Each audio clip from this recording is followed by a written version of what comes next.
Yo.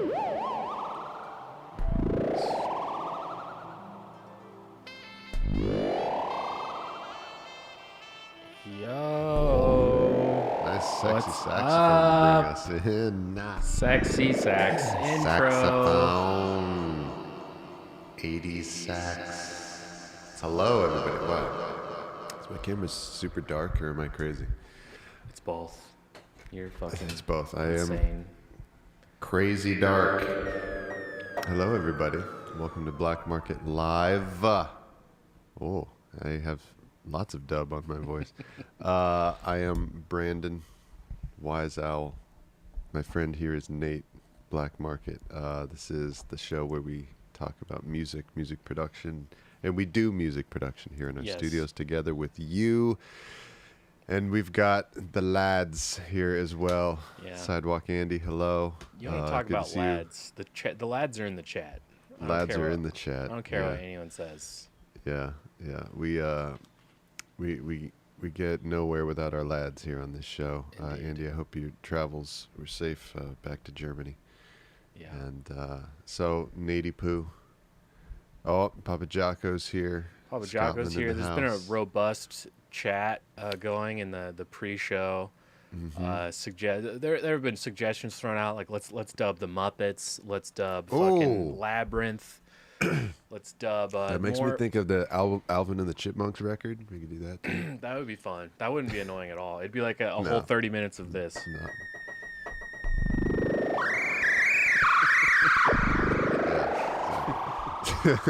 Oh God. Anyway, yeah, it's good to see you guys. I'm glad you guys are here. Jocko, Andy, Joe, everybody else. Yeah, welcome everybody. If I haven't seen you yet, check in, say hello. Yeah, please do. So what are we doing today, little Nady Poo? So today we're gonna struggle to stay awake during the show. That's no kidding. The main thing we're gonna do. Okay, you're right. We should talk about it to explain why we're so beaten down. We've and been tired. we have You're right. We should talk beaten about the ever living fuck out of ourselves this week by taking on too many things. Too many things, but like the amount of things we need to take on if we actually want to like see any kind of forward progression of this project. Yeah, because we want this project to be the way that we like it, the way that we want it to be, just because we love doing this. Yeah. You know, we want to have fun. We want to be making the content that we enjoy, that we like, and that we want to see ourselves making. Yes. We want our YouTube channel to be fun and to be cool and to be the way that we want it to be. So we decided to start making new kinds of videos to put on YouTube. Yeah. In addition to this and everything else we're doing. In addition to everything else that we're already doing. Yeah. And so, you know, we were already dudes who have not a whole lot of free time, a little bit, maybe. Yeah. And in some weeks, none. And so we decided to add on top of that shooting and editing videos. Yeah. Which was something that we weren't doing, which is way more time consuming than any of the other things that we have been doing. Also something we don't really know how to do. Yeah, we're learning how to do it as we do it. Yeah. So we haven't worked it out. It's not fitting in nicely yet. It's not No. We haven't figured out how to make our lives work while we're doing it yet. Yeah. I have confidence that we will at some point. For sure. But this week, we've been staying up later than we usually do, working more hours than we usually do. It's been not doing other things instead and editing. Yeah. And it's been and enjoying years. every minute of it though. Yeah, that's true. It is really, really fun. And that's why we're spending time doing it, because it genuinely is fun. Like really fucking fun. But like, man, it's literally been years since I've had like a 4 a.m. like editing night where I just am on my like in my studio editing whatever till 4 a.m. Like I intentionally, when I moved to Nashville, I was like, that's LA Nate. LA Nate used to do that. I'm not in the studio till the sun comes up. Yeah, exactly. Like Yeah. Nashville Nate, he's gonna get up early. He's gonna exercise. He's gonna walk the dog. He's gonna eat better. He's gonna fucking sleep. He's actually gonna sleep. He's gonna sleep a lot of sleep. This week it's been like, no. LA Nate. LA Nate is back with a vengeance. Creeping back. Yeah, I mean, dude, we're so excited about this show and we can't wait to show you guys, but it's like, it's literally like for instance, to demonstrate, just so you guys understand the learning curve that I'm under, I'll speak for myself. Yeah. We shot this discussion and there's probably like 3 hours of footage, right? And we have to edit it down to a manageable length that people will actually watch. So we're shooting for like 45 minutes to an hour discussion tops. That's like the goal. So I wound up, syncing all the footage together, getting the music in there. I got it down to about an hour length. I started editing all the transitions between shots and like picking camera angles and views and all this shit. And I inadvertently like deleted like a huge like swath of the video. Oh my God. And then I tried to do something in the program and the program crashed. And I was like, oh fuck. So I rebooted the program. And then like 10 minutes later, I realized what had happened. So I frantically am like undoing to try to like get back to where I was. But it only saves an undo history up until the point when the program was started. When it crashed and you started it again. So you can't undo past that point. No. Oh, okay. So it was like, so basically what had happened was I had deleted one of like the camera angles, right? And so in order, I would have had to either go through and take this raw 3-hour footage from this one angle and then chop it all back up so that it lines up with all the other edits I already made. And I was like, there's no fucking way I'm going to do that. So I had to completely start over. Oh my God. It's like, and then I thought, okay, before I do that, maybe there's like backups. Maybe the program made backups, which is something that like every program should have. And this one does, to be fair. Music production programs do that. Yeah. Typically by default. Make little backups. Yeah. Yeah. So this kind of shit doesn't happen. So I went in and I found out, it totally does that. You just have to turn it on. It wasn't on. It wasn't on. Yeah. So I just was like, fuck it. And I started over from scratch. And it actually was a good learning experience. One that I should have learned thoroughly enough in my 20s that I wouldn't be making the same mistake in my 30s. But yeah, isn't it funny how like just because it's video editing and not a music program, for some reason like those lessons that we learned don't carry over. Like you probably had an experience just like that when you were like a teenager, like working on some music. For sure. The same exact thing probably happened, and it just got like burned into your habits. Yes. Then. Yeah. But like for some reason now it's video and not music. Good thing I have learned no lessons at all that will help me here. These video people are much smarter than these audio dorks. There's no way they'll leave anything to chance. These programs are basically built in with training wheels. I don't need to do anything special to make sure I don't ruin all my work. That's what I don't know. That's what it feels like for some reason. Yeah, it's like, I just pick what video thing and that's it, right? Yeah, totally. No, but the program, we're using DaVinci Resolve, and it's actually like a fucking amazing program. It's really, amazing. Really cool. It's like one that like I kind of always assumed just like editing video is like, it was this forever like mountain that I would never be able to climb.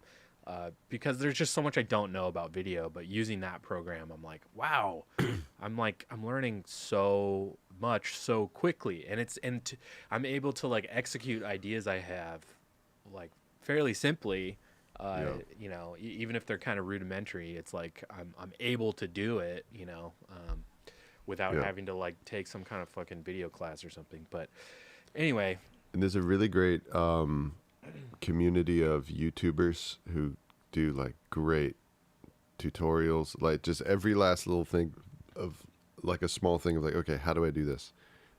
There's like 6-7 different people who have like a 2-minute long video. Yeah. It's like, okay, hi everybody, this is how you do this. You click here, da da da da da. Okay, bye. Right. It's like it's great. And Reaper's like that too. The music production program that we both use. Yeah. One of my favorite things about it, just how much good content there is on YouTube to such a great like community to help you learn it. Yeah, it's like these kinds of like,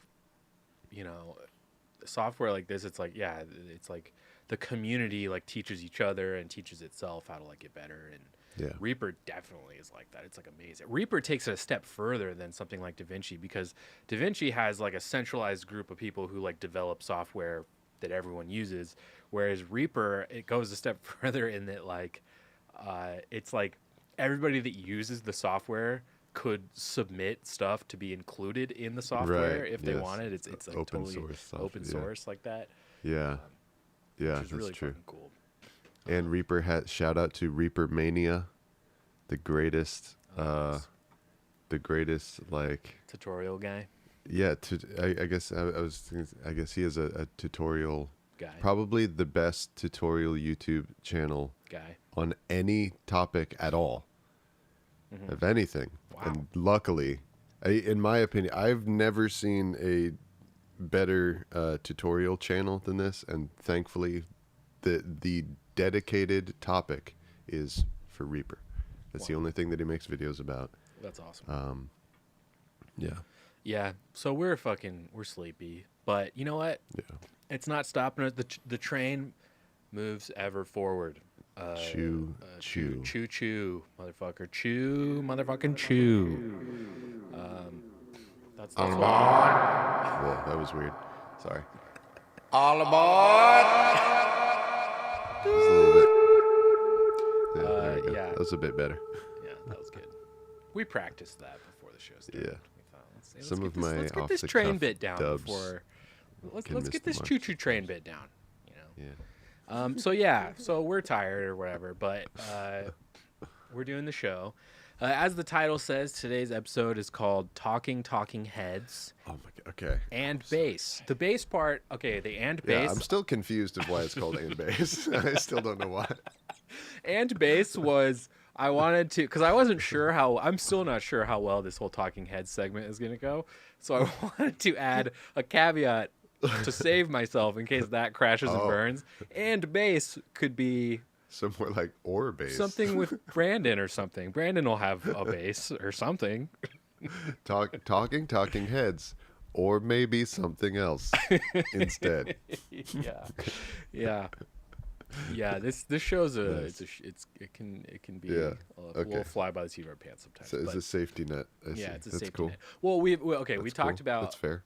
We talked about basically today we're gonna dive into the stems that I found. So miraculously, I a few years ago when I put out the Talking Heads EP that I did, it's really good. Go listen if you haven't heard it. It's a cool one. It's really cool. It's like on the actual Bandcamp page, you can hear it for free. The actual Talking Heads, everybody in the Talking Heads except David Byrne heard it. It got back to me through their managers that they actually listened to it and liked it a lot. Wow. I know for a fact Jerry Harrison listened to that EP the night it released while he was at Burning Man. Whoa. Yeah. And his manager reached out to me to tell me that and tell me how cool he thought it was, and I literally so cool. burst into tears and started crying because it was so fucking awesome. Nate, good for you. It was amazing. Cool. Jerry Harrison is the guitarist of the Talking Heads, by the way. He's the guitarist of the Talking Heads. That's awesome, dude. Yeah, and I know through less official channels that Tina Weymouth and Chris France also listened to it and thought it was cool. But it's the bass player and the drummer. Yeah. David Byrne, no idea. Probably will never know.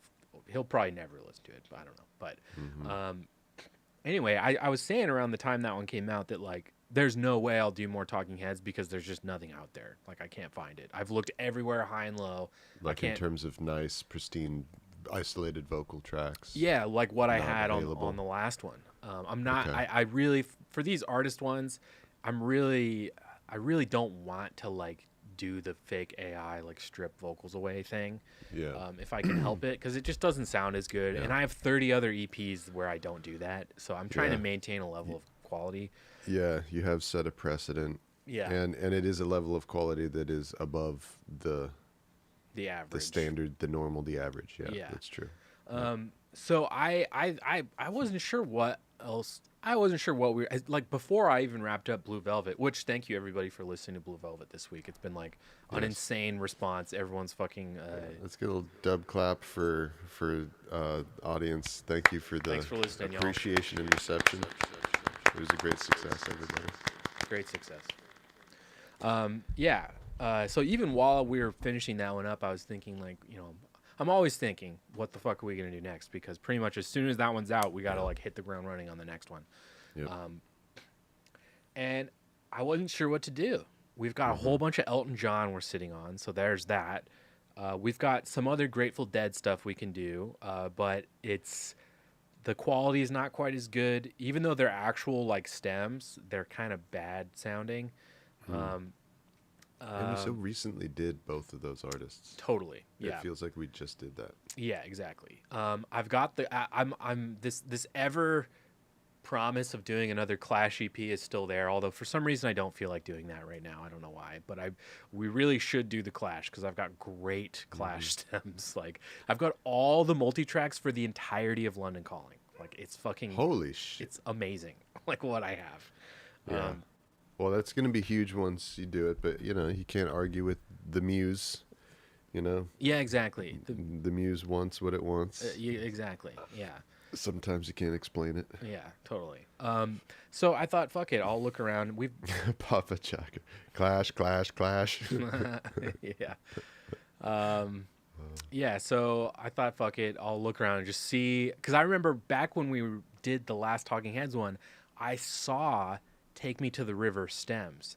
And for whatever reason, I didn't download them because I was like, I don't want to do that song yet. I thought at the time I'd find enough that I could save that one for another day. Okay. Yeah. And then like probably a year after that, I went looking for Take Me to the River again, and I couldn't find it again. And now I'm looking for it. Now this past week, I went to look for it again, and not only did I find that one, I found 2 other ones that are all pristine, amazing quality. So today we're gonna dive into the stems for Take Me to the River, which will be a unique challenge because the tempo of that song is about 97. And as we talked about, I think on last week's show, that is like a dub reggae tempo, like dead zone, anywhere from like mid 90s all the way up to like 110, 115 is like, there's kind of nothing that's not a tempo in reggae. So it's kind of interesting because when I did Heaven, the Talking Head song Heaven, that tempo was also right there in that reggae tempo dead zone. I think it was like 102 BPM or something like that. Yeah. And so I had to speed it up, I think. Mm-hmm. So that song Heaven, it is deceptively slow. For sure. Like when I put it to a reggae beat, it was like unnatural. It felt impossibly slow, but it's like, no, that's the actual tempo of the song. Yeah. For some reason, when they play it, it just doesn't feel that slow. So I think I had to speed it up to the point where it still sounds like incredibly slow reggae. Andy wants to know what... But it's faster than the original. Andy understandably wants to know what stems I have. So, Andy... Understand, this is just what's out there. This must be the place. Do you have This Must Be the Place? Oh, Dude, okay. I will. See, here's the I'm thing. gonna jump out this window. You guys are all going to... No, don't. If you have This Must Be the Place. No, because you guys are all going to get gonna yourselves all worked up and excited and predicting things, and now you're going to get disappointed before you even know. This is what's out there. This is it. I didn't have a choice. I wasn't able to like curate. It was like, this is what's there. This is all that's there. So... what we've got is Take Me to the River, which is one we'll look at today. Girlfriend is Better, Cross-Eyed and Painless. Wow. Those are the 3 Talking Heads ones I have. And this is where another challenge comes up with this potential new EP we're going to do. I only have 3. I don't have 4. And I always do 4. I have to do 4. That's Why are another... people just screaming at you in the chat? They're just like yelling. People are just yelling your name. I know. In the chat. It's because they built happening? up expectations in their mind that I would magically be able to like conjure up Talking Dead stems. I'm gonna go jump. Did you? I don't have whatever the one you're saying. I don't have that one. What I do have though is Brian Eno and David Byrne did an album in the early 80s called My Life in the Bush with Ghosts, which is a fucking awesome album. Wow, that's a pretty intense title. Even the title is a journey. Oh yeah. My Life in the Bush with ghosts. Totally. It's like 3 stages of oh. Okay.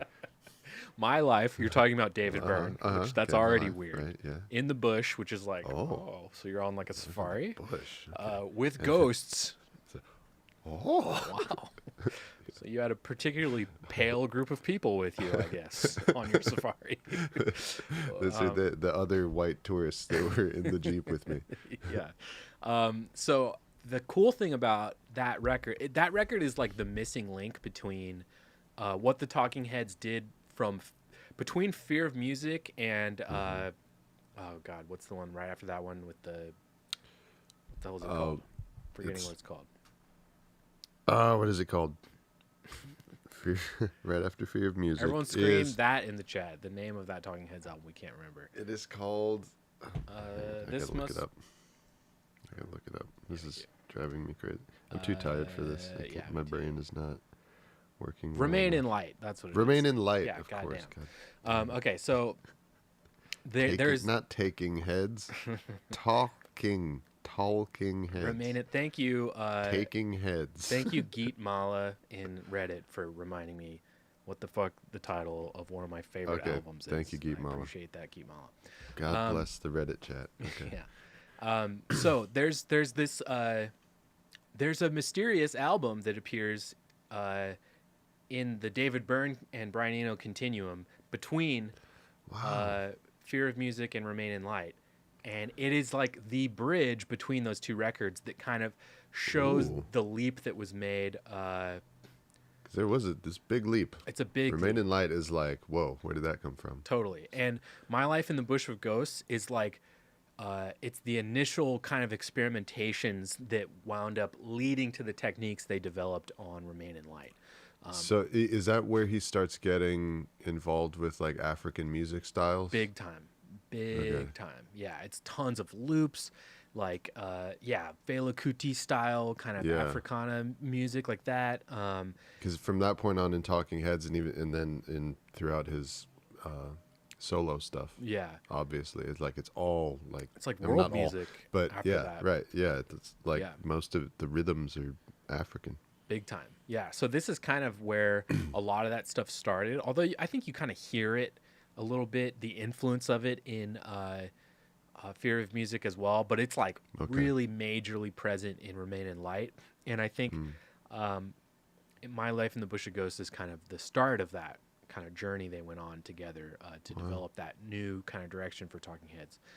And it's a great album in its own solo right. Stuff before the Talking Heads, before he was done with Talking Heads. I didn't know that. I think a lot of people probably consider it almost as much an Eno record as a Byrne record. So like when you look it up, it'll show up like in both their discographies. But it, like if you look at the album cover, like it looks and feels much more like a Brian Eno album cover. So I think maybe it gets lumped in more with that stuff, which is probably why. But one of the cool things I discovered about that album is they released tons of stems from it. Like there's all kinds of stems.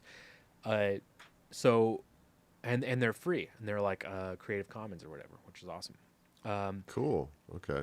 But the weird thing about them, they suck. They're terrible. No, they're great stems. It's just that the music itself is like, they're not songs. They're not like. That's what I meant. It's like, but they're shitty songs that nobody wants to do a cover of. Well, they're really good, but they're not songs. It's like they're weird. I've never heard it before. They're weird like sound palettes and like all kinds of weird stuff. So I'm thinking to myself, okay, I have to use one of those, and I got a hold of two of the songs from that one. So basically what I'm going to do is I'm going to augment the track listing of this new Talking Heads EP with one of those songs, and I'm just going to do a straight remix of the stems as they are. I'm just going to kind of dub the stems out as they are and put that out on the EP. So it'll be kind of weird for, compared to a lot of the stuff we've done in the past, I guess, but but I think I'm probably the only one that really like it will be irked by that. I feel like I'm going to be sitting there thinking like, oh, I cheated people out of a fourth song, whereas I don't think anybody's going to really think that. They're just going to be like, who cares? But well, if you feel cheated when this EP comes out, make sure to be loud and proud about it. Make sure to write into idon'tgiveashit@gmail.com and go fuck yourself. I make all this music for free. Yeah. Yeah. But dude, I'm really excited about this. I'm glad that "Take Me to the River" is one of the songs. I'm glad that "Girlfriend Is Better" is one. That's a good one. And That's a Cross-Eyed great Painless is song. fucking cool. And "Cross-Eyed and Painless." They don't really have like bad songs or like No. there's no Talking Heads track that we could do that I'd be like disappointed. Yeah. Now I will say the other thing I tried to do, I really wanted. Oh man, god damn it! Why can't I think of anything that I need to say when I need to say it? Let's see. We got Talking Heads albums. Yeah, this part Soft I Little can't help you with this one because I Creatures. don't even know what it is that you I know. don't know Yeah, exactly. this time. Road to Nowhere. That's one of my Oh. favorite. You have talking- the effing acapella. So I tried so hard to make an acapella. Basically, it was so close. You could just sample just the intro portion. know. I mean, you won't have the verses and everything, but I you know. could just take, We could still probably do something like that. just do a dub that includes just that. It would basically be a whole new section. version of the song. But okay, so I was kind of on that thought process, and this is what I tried to do. I found there's like an extended mix of it that has tons of like the intro like choir acapella going on. Yeah. No, no, this is interesting. You guys, Don't worry. if Brandon starts falling asleep during me telling you this, I can't imagine the state that everyone that's watching is in right now. That would be a great show. Just like, just two people, like a morning show, just two people who like just don't, just have like a deep disdain for what the other one is talking about. Yeah. Like aggressively isn't interested in what Aggressively the other sleeping. person is saying. Yeah, that'd be a great show. Maybe then we'd have thousands of subscribers on YouTube. They're both just like, okay, sure, whatever. Like to each other. Yeah. All right. Sorry. So sorry. what I tried to do was Yeah. I AI isolated the vocals from that extended mix. Okay. And the acapellas in the intro obviously sound great. The rest of it was very so-so. But I found a recording from like Austin City Limits of Papa Jocko sleeping as well. God damn it. I found You're losing him. You're losing him. I found a You're losing recording Jocko. a recording of David Byrne singing the song a cappella Oh, like from like live. a few years ago. And it's like right on the beat. It's like the same exact thing, except Of course, he's singing it like in a different key, like in a lower key. okay. So Well, that's okay, isn't it? no, Can we? it was Why? too far. I couldn't. So I put that acapella into Melodyne, and I tried to pitch it down. I even tried to pitch the other vocals. I tried to pitch everything to get them to like match and sound harmonious together. It just sounded so bad. Oh, to match it with. The right key, so that they Well, were both in the same key. Either Can't we one just had do to come a down. reggae version with just his solo voice? Yes, but the choir part's gone. That's the other thing. The choir Oh, part, there's no choir. that part's totally absent. He just starts singing from the verse on, but it's in the wrong key. It's in a different key. So there was no way I could bridge that gap because I really wanted both. But I think Would you be willing to let me take a stab at it? Oh See if yeah, I for can- sure. Yeah, I could send you the stuff. Okay. But I really think Wow. it's not a bad idea to just do the choir part for that song. That would be kind of cool. And maybe Such a good song. maybe get Wallace to just play the verse melody on sax or something. That'd be kind of sweet. There's an idea. Yeah. Yeah. So yeah, we'll be doing. Or like Jocko says, you Joc- need more melodica in your dubs. Oh Nate. yeah, that's true. I saw that. Addis Pablo's could new album. melodica it. Need more melodica. I haven't checked out Addis Pablo much. I love his dad. I'm sure Addis Pablo is fucking awesome too. Oh, is I that heard about- Augustus's Yeah. young boy? Yeah, and he like tours and like does like dub shows and stuff. Okay, Doing like nice. Augustus Pablo rhythms, I imagine, or something. Nice. But yeah. So yeah, we'll do that. And me and Brandon talked briefly about possibly him doing some more backing track recording for his Reddit live shows that will. Today, yes. Yeah, so we may do that. Depends on how the stuff goes with. That's our emergency parachute. that's show. Okay. I want you guys to know that's the and bass, by the way. Okay. And bass is Brandon will figure something out.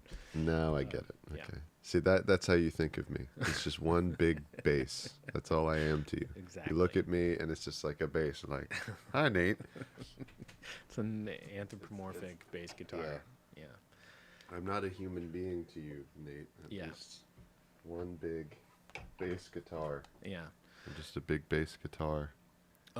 Should we get into? Is there any other any housekeeping that we need to address? Is there anything on your mind from this week before we move on to music submissions? Is there anything on my mind this week?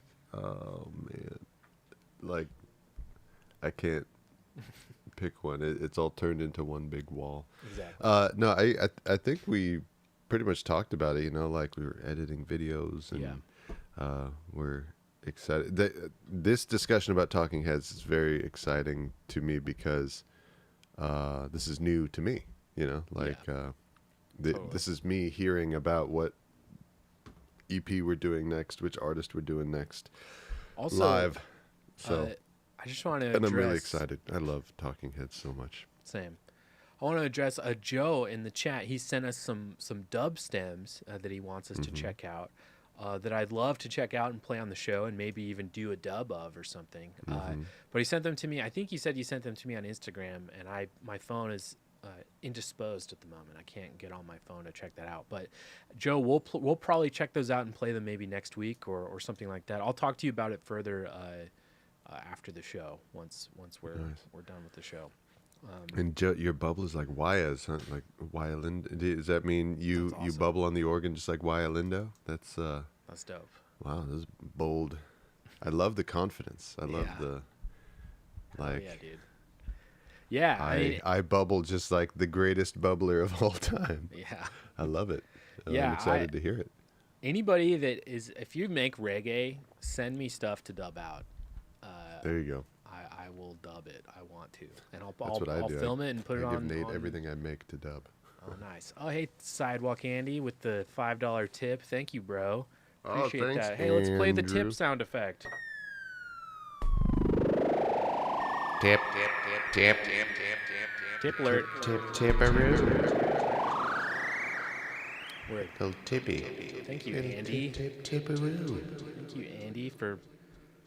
I just watched Happy Gilmore recently, nice. so that's Hell yeah. nice.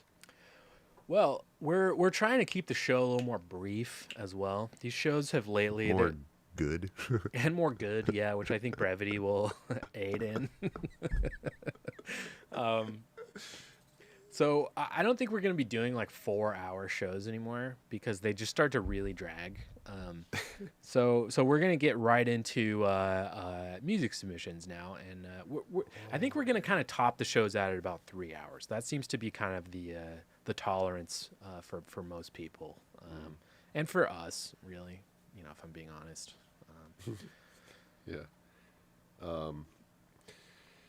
Yeah, that's true. I mean, I don't know about all you guys in the chat.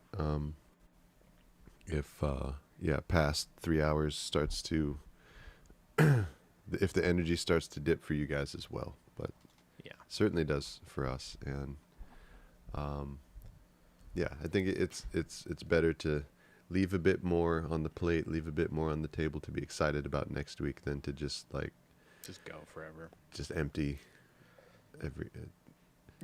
Like to be empty for 30 minutes, 45 minutes at the end every week, you know? Totally, yeah.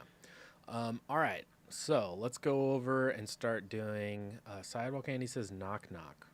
I think he's trying to do a knock knock joke with Jocko in the chat. Okay, Let's see how this plays out. We have a knock knock joke developing here. Oh, you're right. We'll keep an eye on that. Okay, this is really exciting. Yeah, make sure, chat correspondents out there, make sure you keep an eye on the breaking news of this knock knock joke. I want to be there for when this goes down. Oh, who did? Okay. Oh, wait, this is really good. This is really good. This is really exciting.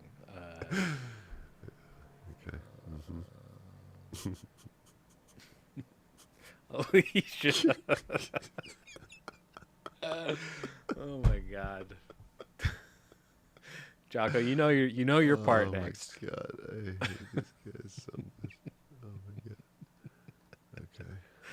Holy shit. I just spent like a half an hour talking to you about how we've been editing these videos with all of our time. But go ahead, Jocko. Oh. Yep, Alicia who? Yep. Okay, anyway, let's do music submissions. We don't need to pay attention to this knock knock joke anymore, I don't think. Okay, so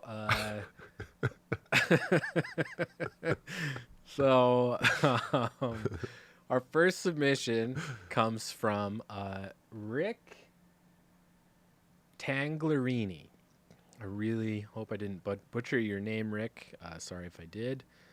He didn't send us a link. Oh my god. Sorry. Andy's terrible. We may need to This is a one-sided Andy dub out of clap. the chat, maybe. Yeah, I'm not dub clapping that. Alicia, I'm gonna see if there's a way that I can like release music on Bandcamp and exclude have Andy. it. Yeah, like if you can just exclude one user, one person. IP address or something. It's public to the world except for one person. Let's see if that's possible. Holy shit, that was funny. Bravo, Andy. I'm on Andy's side because Andy never makes fun of me. Well, no, he calls it. He says I have a lip slug, which sucks. But okay, anyway. That's pretty brutal. That's fine. Okay. Okay, sorry, Rick. This is about Rick. Yeah, this is about Rick. Rick Tangherlini. This is his song called "So Damn Easy." He sent us 2, so maybe we'll listen to the other one at another date. And here is Rick's song. I remember I listened to it a little bit yesterday. It's kind of like poppy, like kind of folk rocky kind of thing. It's fun. Oh, hang on. I need to put my better headphones on. Oh shit. This is my music listening headphones. Word.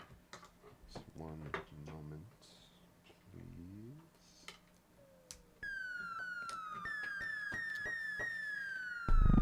Okay. I'm ready. All right. So, Rick Tangherlini. Tangherlini. So Damn Easy. Good tune. Wow. Good tune. Really good song. Yeah.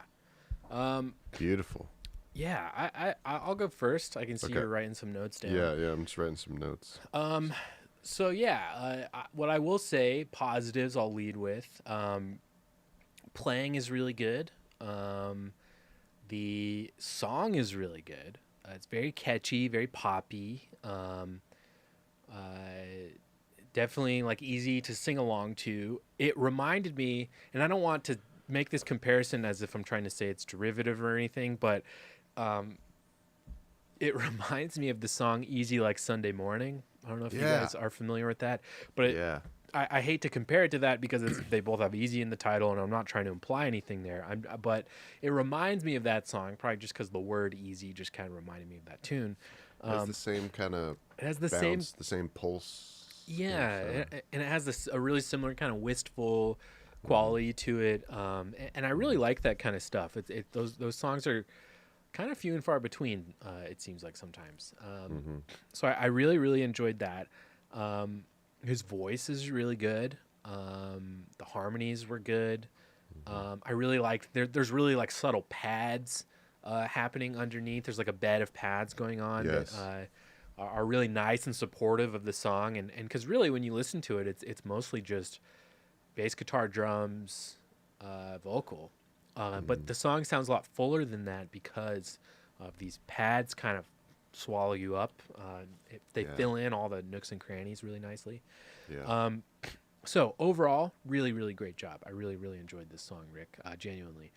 What I will say, though, So this kind of goes either way for me. This first thing I'll bring up, when the song starts, I'm thinking, "Ooh, those are bright acoustic guitars. Those are real bright. I don't know if I like that." As the song develops, and once you hear his voice come in, and especially the bass, it kind of fills the song in enough in a way where, to me, I almost thought, okay, acoustic guitars don't sound that bright unless, is this a whole track problem? Is the whole track going to be this bright, and is it going to be really thin sounding? Right. As the track develops, I think that's not the case. And the guitars, as you know, once the song really gets into groove, the guitars settle in really nicely, and everything kind of falls into place really well. But initially, it is a little jarring to hear the guitars like that. Now, for actual negatives I had, the biggest one I've got is, where's the kick drum? Yeah. The kick drum is only in the song in parts. Pretty much anytime there's like a drum fill, you hear the kick drum. But the rest of the song, like during the verses and even during the choruses, there's no kick. The kick is gone. And so it's really, it's a strange sensation to hear it only during fills, because it's almost like the kick drum is like a tom or something. Like it's like another drum that's like just doing a fill, as opposed to like being the foundational element, one of the foundational elements of like the skeleton of the song. Yes. So that to me was one of the bigger negatives, was just a kick drum is not a garnish. Right.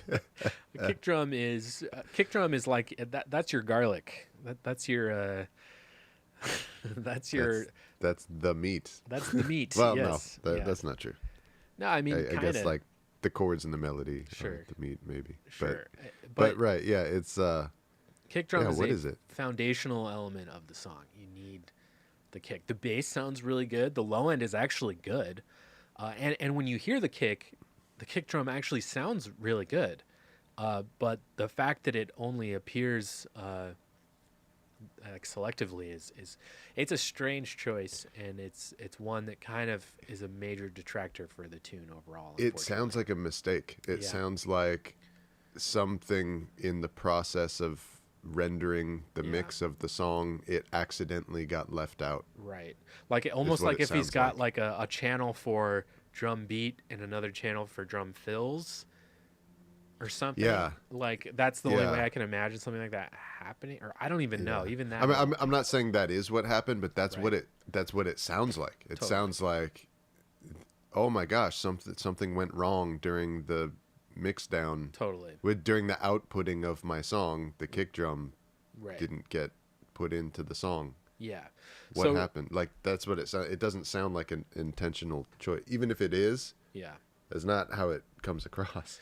Yeah. So Rick, if there was any piece of advice I would give you, if leaving out the kick drum was intentional and it was kind of, I don't know, you were trying to, if you're trying to do something in particular by leaving the kick drum out, whatever the intended effect was of doing that, I don't know if that's what people are going to get from it. What people are going to get from it is, that it's strange and kind of sounds like a weird mistake or something. So if there's anything I would recommend, if you're, you sent us a file, not a link. So if you're still working on this tune, I would say definitely get the kick drum back. The kick drum's a big part of and it helps. I don't know. It helps the song bounce and flow and carry. And I mean, oh yeah. I mean, I don't need to sit here and tell people why kick drum's important. Like it's, we all get it. But this is one of those things, one of those situations, just kind of rare, where if you put the kick drum, it is literally like flipping the switch from broken to fixed. Totally. Like Yeah. Yeah. Take it away, Brandon. You go ahead and give your thoughts now. Okay. Yep. My first one was the kick. And then also conversely, I thought the sound of the snare drum, along with the tambourine sounded like the backbeat is like a snare drum and a tambourine sound coming in together. I thought it was There you go. Thank you. I thought that sound so especially it's especially exacerbated with the kick drum being not there and missing. I thought the sound of the snare is a bit hot, maybe a bit too loud. But the main part of it is it sounded a bit too dry to me. I think that you hear this palette that's being created by this intro. This beautiful intro, guitars, really well performed guitars, great vocal melody, and you can hear the reverb that's there, just the whole vibe. And then right here the drums come in. Yeah, everybody listen, there's no... The space and the environment that the drums are in doesn't match what just got established with this nice ethereal, like it sounds like the guitars and the voice are in the clouds, you know? Yeah. It sounds like we're really, it's a very cinematic kind of, you know, it sounds like we're on like a helicopter shot of us standing on a mountaintop, you know? Yeah. So when the drums come in, I think that it needs, you know, I love that image you just painted. Yeah, this is a song like that. This is one of those songs. We're at the very end sequence of The Force Awakens, everybody. Yeah. Rey is handing Luke the lightsaber. So the drums need a reverb that matches that puts that in, because when that comes in, it needs to support and it needs to take you more to the mountaintop. Yeah. But when the drums are that dry, it takes you into a bedroom. Yeah. Rather than a mountaintop. So, totally. Yeah, and this is another instance of where using a really short, like roomy sounding reverb would go a long way towards kind of filling in more spaces with the rest of the band as well. I think could be kind of cool. But yeah, I mean, to me, it's almost like with that intro, it's like the intro, it's like really sparse and it's kind of, you know, it's doing an intro thing. And then when the first verse or chorus kicks in, right when the drums initially kick in, it's like all of a sudden everybody in the band except the drummer is still in intro mode. Yeah. You know what I mean? It's a really jarring, kind of strange sensation. Yeah. Yeah. So bringing the, you know, the kick drum back in, the full, having the full drum kit in there and just treating the drum so that it fits into the same space as the rest of the band will really help it. And then the other thing that I have is I'm going to talk about these harmonies. Okay. So it sounds like you've got a harmony voice that is panned a little bit to the left, right? Oh yeah, definitely. And it sounds like the harmony part, the harmony voice that you have in here it's covering the role of two different sorts of traditional harmony parts that you can do, especially in you know, in the tradition that the song is in, which is like a folk rock, country rock, you know, country folk, southern Americana type thing. So in that style of music, there's two harmony roles. One of them is the single voice that is right there doing a direct close harmony with the lead vocal in its choice moments, which your harmony part is doing some of the time. And another one is a more ensemble type thing, you know, where it goes easy and holds out words longer than the lead does. And the lead voice changes or stops and is doing something else. Right. But the harmony is still holding easy. So those are two different parts. You can sort of think of them as two different instruments. You can hear a little auto-tuning, melodyning kind of artifacting as well. Yes, right. Tighter harmony parts. Yeah, and the harmony voice is you can hear how hard it's being pitch corrected, and that is fine, because you can really hide that if you mix those parts, I'm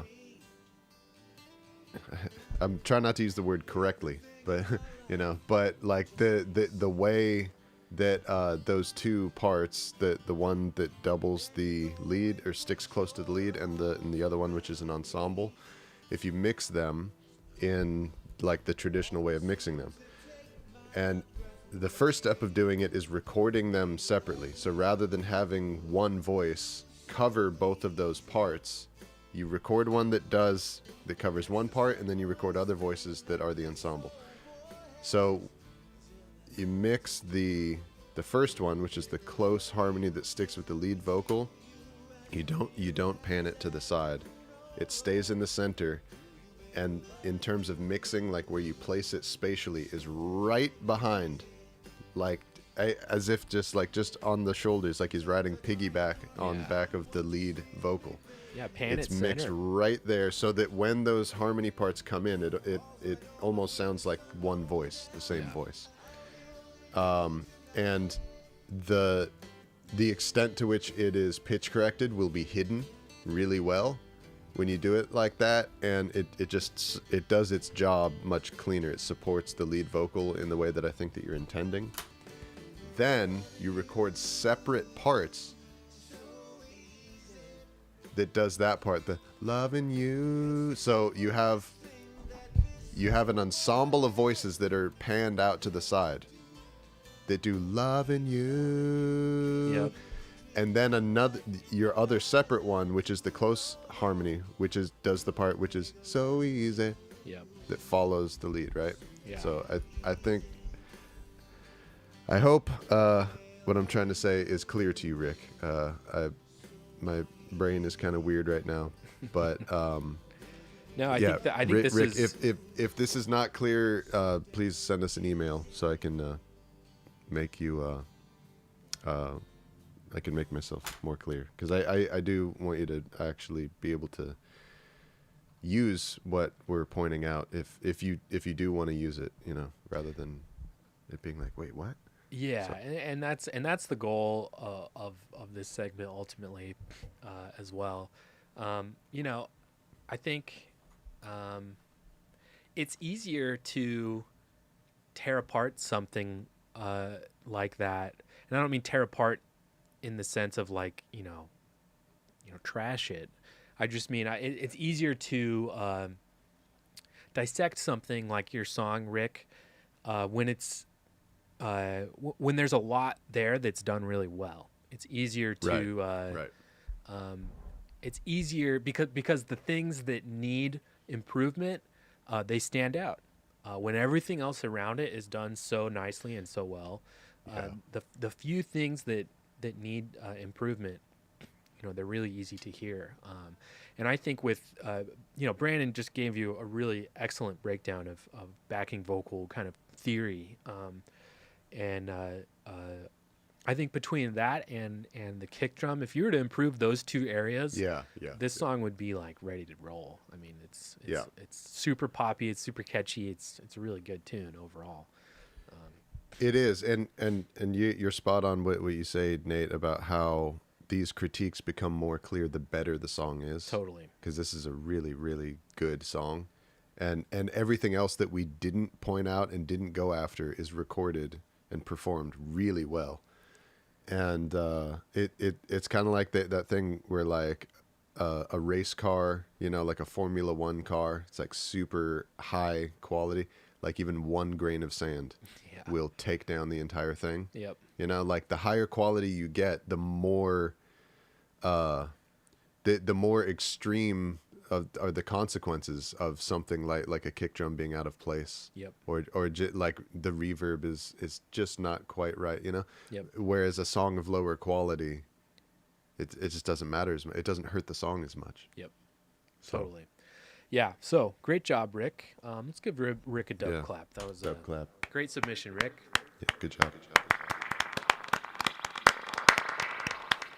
And we'd love to hear if you do put any of our notes into action. We would love to hear what it sounds like. Absolutely. After that. Absolutely. Especially if you go nuts with some backing vocals, I would love to check that out. That would be really cool. Right. Just want to read what Papa Jocko's saying. Can I wait till you rip my tunes to shreds? Yeah, Papa, we'll be nice. Papa's a homie, so we'll go easy. But I can't believe you've been sitting on your music and not submitting it this long, bro. I know. Oh my God, I want to hear your music like months ago. Hey, talk about ripping on somebody for not releasing stuff. Heyo. Thank you. Just kidding, Papa. We love you. Nate's got my back. Yeah. But yeah, Papa, we would love to listen to your stuff, man. I mean, yes.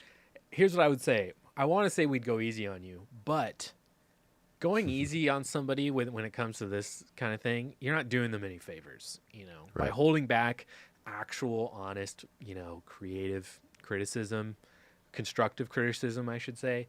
By holding that back, it's like you're really doing a disservice to someone who if you're trying to help them, you're not helping them. Yeah. So we're your guys' partners in what we're all doing together. We're all trying to make the music that we want to trash me, baby. Okay, wow. We'll see, man. We're getting a little peek into. Sounds like Frank Reynolds. Throw me in the trash. Yeah, right. My tattoo artist that I get all my tattoos from, he has like It's Always Sunny like flash, so he can just do like so many It's Always Sunny tattoos. Wow. And one of his most popular ones is it's like a headstone and it just says "Throw me in the trash." It's fucking awesome. That's good. All right, so great job, It's Rick. interesting how I just got to point out, if you were thrown in the trash after you die, then what? You wouldn't have a headstone. That's true. Maybe I'm fucking that up. I don't know, but he does a throw me in the trash dead body tattoo. Nice. It's fucking awesome. Nice. But yeah, you're right. Maybe your friends and relatives bury a trash can. I don't know. That seems. I'd feel fucking cheated in the afterlife if my friends and family did that. Yeah, it's like, this is not what I meant. It's not what I meant. Yeah. Well, I guess some people do like a what do you call it? Like a my brain. The more I can't think of what the word is. Basically, it's like a commemorative thing, a placeholder thing. There's a plot, there's a headstone for a person whose remains are not actually there. Right. However, they still have the have a little plot. I feel like one of the great things about doing this show is that everything we say on this show is saved on the internet forever, and for posterity's sake, I would like to make clear what I want done with my dead body when I'm done. Okay. I Way feel to like use your platform. Nice. Exactly, the important things. Yeah. Right. Okay, Nate. This is legally binding. Yes. And even if you change your mind later, too bad, because you said won't. this on the internet. Yeah. So exactly, it's binding. When you die, what should we do with your remains, Nate? I feel like I told you this a long time ago, and you probably forgot, which is why I need to remind you. I definitely don't remember. Because I remember specifically making and a you should huge tell like deal your about girlfriend this. and your family. Oh, rather I have. Than, like, I have. Just They're me. tired of hearing me talk about it. Okay. Okay. I specifically remember when Taylor Belmore came to stay with us, and I worked on some music with her. Yes. I feel like I spoke very openly to both of you about this. So it's a little irksome and bothersome to me that you have already forgotten, but I'm here to remind you it's okay. It's water under the bridge. I'm sorry. Now you know, and now it's saved. So you can always refer to this when I'm dead, you can refer to this episode and be like, motherfuckers, this is what he wants. Okay. He said it to me multiple times. Okay. And I feel like hopefully by the time I die, this will be an easy thing to do. Okay. I would like to be cremated, which I'm only because I feel like it would make doing this easier. If there's a way to do it without cremating me, I think it'd be funnier and better if you just did this with my dead body. I want to be launched into outer space. That's where I want my final resting place. Now, whether or not, if I'm just, a bunch of ashes floating around the Earth, orbiting the Earth forever, I imagine that's probably the amount of exit velocity that I'll get for the kind of money I'm willing to pay. I doubt. Any idea how expensive That is like what I'm a burden saving that up for is it. to lay I on your am family. saving up for it. I'll pay for Okay, it. so you're leaving the. Okay, that's like, that's hundreds of thousands of dollars. It must be, I if know. not more. I know. I know that. I've looked into it. I've been disappointed several times when I looked at the cost. To send like an ounce of material into space, it's like $1 million or something. And I get that my ashes will be more than that. But you know what? They're making all kinds of advancements, and pretty soon you could just buy a ticket to go fly around in space. You know, space tourism, commercial tourism. It's a whole thing. It's by the time we're old men, it's going to be way more commonplace.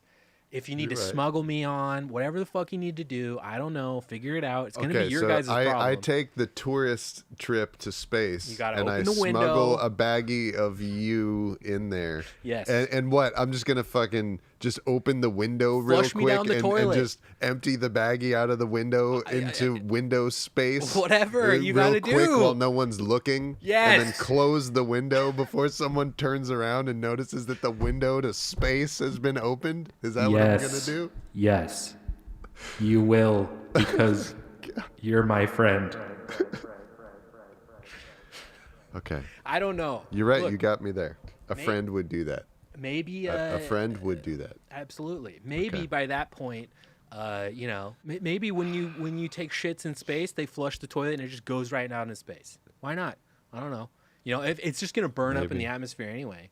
Maybe. Which, you know, obviously. By the way, would be Jocko's what would happen to leaving. me. He's going to practice before recording his tracks that he's going to send to us to listen to publicly. Jocko, this episode's my binding will and testament. Hold Brandon to it when I'm dead. Okay. Okay. Yeah, I don't know. We don't have to go to. We don't have to go more into it. You're saddling me with quite a predicament, but Yep. Here's the thing. Here's what's so frustrating about it. I think about this a lot if it's not clear. Here's what's so frustrating about it. I'll never fucking know if you guys do it or not. I'll never have the satisfaction of knowing that you guys did the right thing and shot my dead body into outer space. I'll never fucking know. I'll die. I'll just die being like, well, I really hope they do it, but I'll never fucking know if you guys actually did it. So, you know, I'm forever going to be in perpetual anticipation that I'll be one day surrounded by the people who will use my money after I'm dead in a way to shoot my dead body into outer space. all right. If you leave the funds to do it, it's not that big of a problem, I guess. Maybe when I have to pick an age. Like if I hit 90, I have to be like, all right, I'm spending all my money to buy a ticket into outer space, and I don't know. Maybe there will be a way. Maybe they have spacewalks at that time where they're like, "Hey, let's go outside the ship and we can float around in space. And open baggies of walk material. on the moon." Yeah. No. Like I'll do it. I'll be a 90-year-old man, and maybe You're gonna disseminate your own ashes? No. Maybe when I hit a certain age, if I make it to like 90, 95, I'll say I'm gonna go into outer space. Me, alive Nate. 95-year-old alive. Oh, that's why you want your remains to be in space, because you want to go to space someday. Well, no, that's why I want my final resting place to be outer space. Okay. So maybe I don't know. Maybe there'll be a way I can untether myself and just float off into space as a 90-year-old, and that's how I'll die. I don't know. Oh my god, what a terrible way to die, dude. I don't know. Jesus. I guess it's a little grim. I don't know. This is why I need you guys. This is why I need you guys. Think about the things I'm willing to do. Okay, what about this? Someday we'll take a trip to space together. Yes. And then I'm relying on you to forget that I'm telling you this now, because it needs to be a surprise then. I'll just shoot you in the back of the head while we're in space. And just kick your body. All I so can you float away. all I can do is hope that it's like maritime rules, and they're like, we can't just lug around a dead body on the ship. Like it's just taking up too much space. We have to just let it go. Yeah. You know, we have to just give them a find burial some at way sea or to something. cause you to be dead in the middle of the trip. Yeah. So that the tour guide has to be like, well, shit. Yeah. We got to leave him. Yeah. I can only hope. And there's just like women and children crying. And he's like, we have to leave him. I'm sorry. That'd make it even better. Traumatizing these children who are on this trip with you, this space safari. Look, you're reading too much into it. I'm just gonna be it's a simple request. I simply want to die in outer space or be a dead body in outer space. It's really on you guys. You guys will figure it out. I trust you. God damn it. My parents know. My girlfriend knows. Everybody knows. You know. Are they as pissed off as I am? No. But I think as the years go by and I still have the same request, I think they're a little concerned or irked, maybe. I don't know. But anyway, let's move on to the next song. Okay. Next song. So, Dreaming While Awake. The song is called So Many Stars, and I believe maybe the project or the band is called Dreaming While Awake. The person who sent this to me is named Espen Skaar, which is a fucking rad name, by the way. Dope name. Insane name. It says, so Espen Skaar wrote the song, played synth bass, acoustic guitar, synth keyboards, and electronic drums he programmed, it sounds like. And Simone Cole is singing on the song. So got a little duo ensemble kind of thing going on here with this track. I don't remember much about this track when I checked it out yesterday, but let's dive into it and give it a listen. So Many Stars by Dreaming While Awake. Okay. Here we go. Oh, yeah.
Word.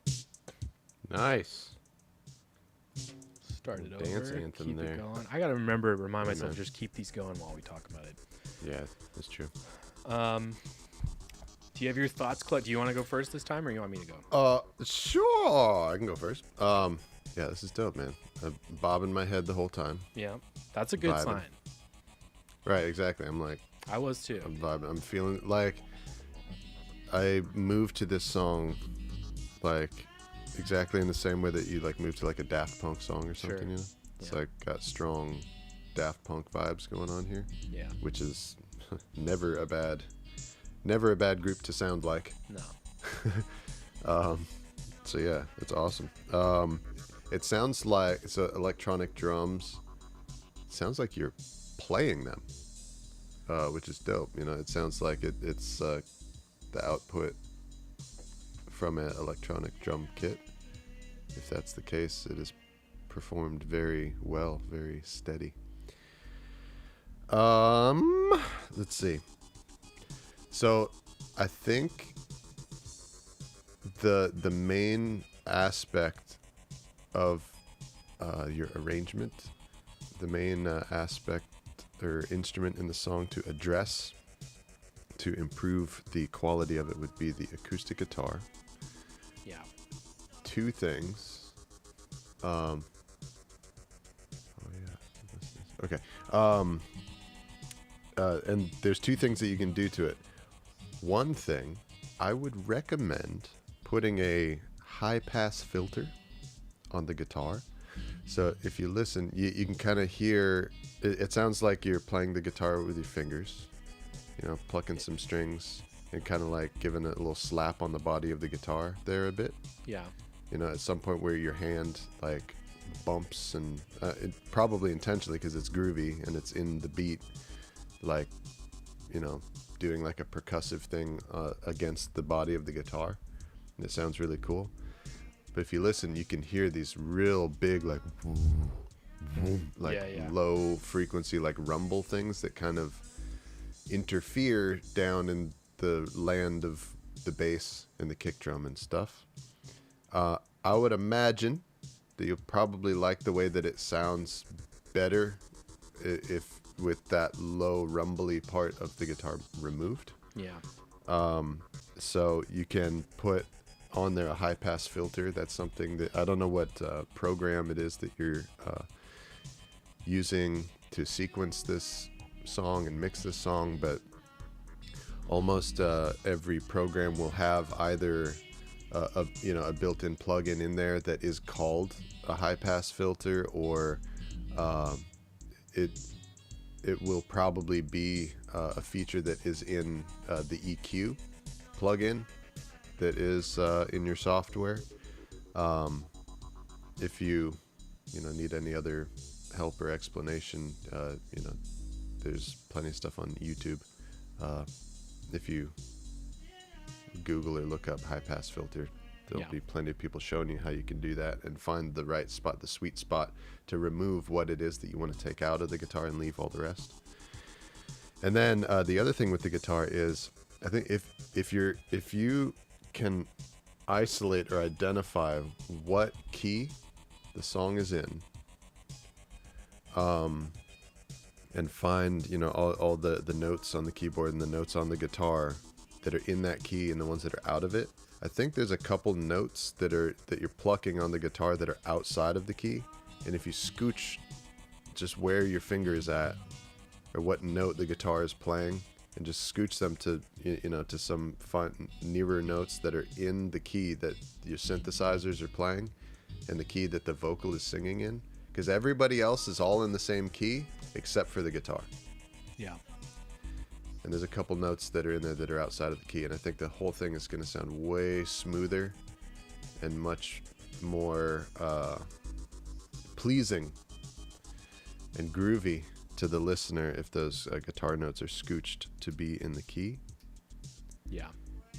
And then the last note that I have is, in your beat, if you make the kick drum and the snare drum just steady and loud and in your face, and have those be the most like steady and louder. A little louder would be nice. Louder, exactly. Yeah. With this style of music, if you have the kick drum and the snare drum just the loudest, steadiest things that are hitting you in the face consistently, you can have the whole rest of your instruments do whatever you like. Yeah. And just playing around behind the kick and snare and just moving around behind that dance beat, and it will feel so good. Yeah. And everybody will have a good time. And those are my notes. Nice. What do you think? Yeah, I will agree with you that I was bobbing my head the whole time listening to this song. There's the biggest thing I noticed was there's a disparity in things that you're clearly good at and things that I think that maybe you should just leave out to focus more on the things that work really well in this track. So the things that work really, really well, the drum beat is really good.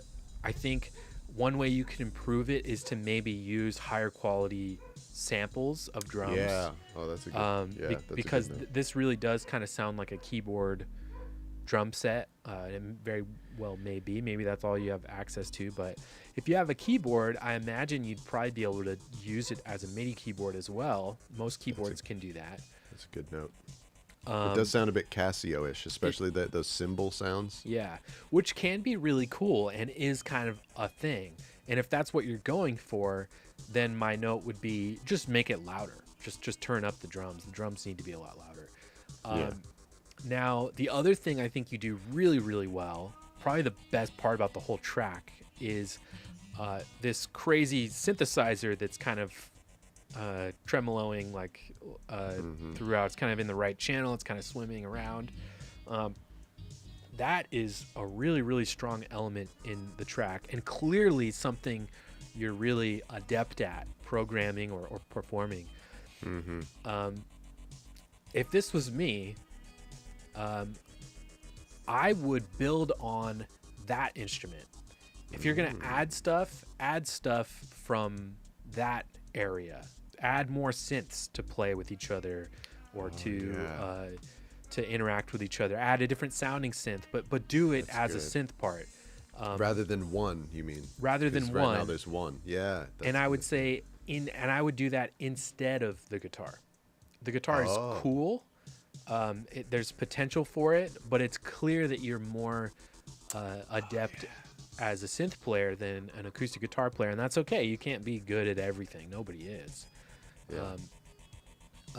So if this was my track, or if I was, advising you on what to do, I would say, okay, you obviously kind of want some kind of shimmery, kind of higher sounding sound to kind of happen throughout the song. Do that, but do it on a synthesizer. Forget about the guitar. You don't need an acoustic guitar. Just do that as a synth part. The vocal is actually kind of cool. There's something going on in this track where a lot of it kind of sounds, and I have to think this was probably intentional, especially in the vocal. It kind of sounds like intentionally, digitally, like artifacted. Yeah. Which I actually think is a really cool effect. I really like that. Yeah. So those would be my main notes. The bass and the drums, they sound too much like a keyboard. So what I would do is find some better drum samples, possibly, and do a bass part, but do it on a synth. Do your acoustic part, but do it as a synth part. Nice. Flesh the track out with more of these synthesizers, because that synthesizer sounds amazing. And if you had more of those with a really driving beat, the vocal's fine. The vocal's cool. Those would be my main critiques for this song. There's just a couple areas where you are excelling and areas where you're lacking. And instead of trying to, spend too much time polishing the areas you're lacking, I would just focus wholeheartedly on the areas where you're clearly excelling and where the track is really, doing well. So, nice. But overall, great addition to the segment. Espen, great job. Keep producing music. We love to hear it. If you do incorporate any of these changes, or if you take any of this constructive criticism to heart in your next production, send it to us. And same goes for anybody out there. If you are a music producer or a singer, songwriter, all the above, if you would like your music featured on our show, we'll do a deep dive into your track, give you creative critiques, constructive criticism, our thoughts, our praise, and just generally promote your music. Send your track links to blackmarketreggae@gmail.com. We generally do 2 submissions a week, and the submissions are determined by kind of first in, last out sort of rules. So we're working our way through quite a few submissions right now, but we're always accepting more. And if you guys want to have your music featured, send them our way, and we will dive in. Yeah. Dub clap for Espen. Good job. Good job, Espen. Dreaming while awake. Nice. There we go.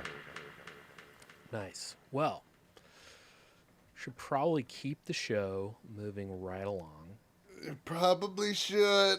Oh, I'm gonna stretch now. Yeah. Woo! The intermission. I'm That felt good. So what did you have another late night editing last night as well? Let's see. No, I gave myself a break from that. Last night I went to the LAFC game. Oh, nice. Fuck yeah. LAFC lost to Austin last night. I gave myself a break last night as well, although I'm reeling from one night till 4 a.m. has just completely fucked me. So I'm still reeling from recovering that from night. the one, yeah. Yeah, Okay. like 4 or 5 days ago that happened, but Yeah, Nate needs his sleep. Nate has the sleep needs of a dude, I'm like a fucking bear or a sloth older or gentleman. Yeah. A bear sloth bear. Yeah. Oh, you know what? I forgot we were going to review one more track. I can't believe I forgot to do this. Did I tell you about this? Nope. It's this band called the Talking Heads. You fucking get. Oh, Nate. Throw me in the trash, baby. Yeah, so this will be really cool because so I've already beat mapped this track, although I had to do it in a way where there may be some errors, so we'll correct those if that's the case, or maybe we won't be able to, actually. We'll see.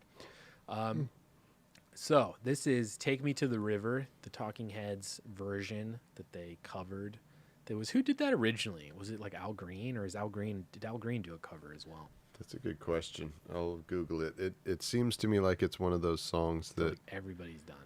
Yeah, the and the like it was written by somebody, and the first person to record it was not famous, and let's see. I will find out. Yeah.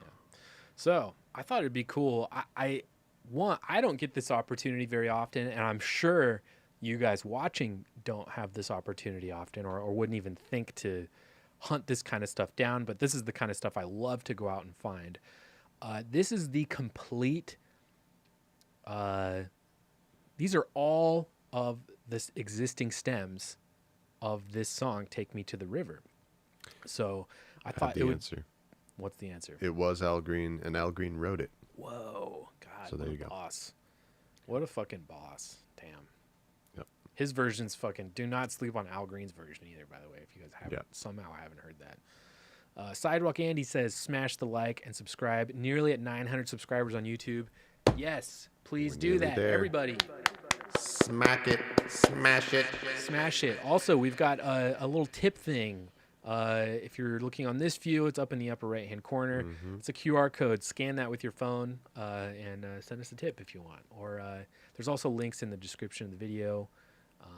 Yeah, you can buy us some more coffee. Buy us more coffee. Probably use. Or better than that, go to our Patreon. Cocaine? Oh. Yeah, Patreon. Patreon is like the best way you could support the show. Even as little as $1 a month on Patreon. It's the cheapest way you could possibly support the show. For as little as $1 as little as $1 a month. You can save not a day. These poor for as little as $1 a month. Yeah, dude, we require, what is it, like 1/30th of the amount of a poor child in Africa. There you go.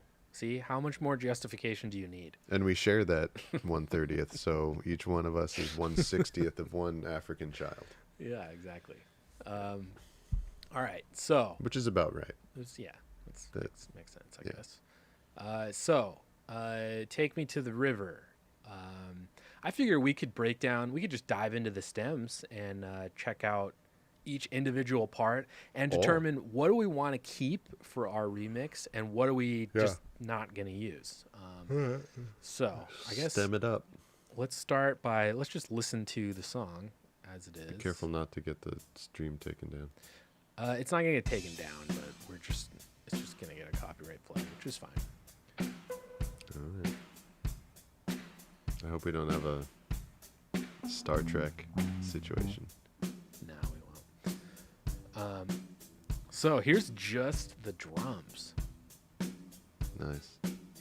Definitely recorded in a room. You can hear the rest of the band. Yeah, you can hear the bass and the organ in there. Yeah, so they did this all together. There's Just just the the kick mic. Yeah, kick sounds good. Might be able to sample the kick, honestly.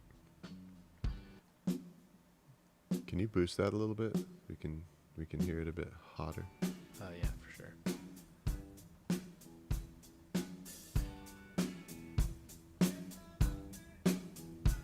So I'm having a thought right now. You know how we're struggling to find some reggae drums Yeah. that would fit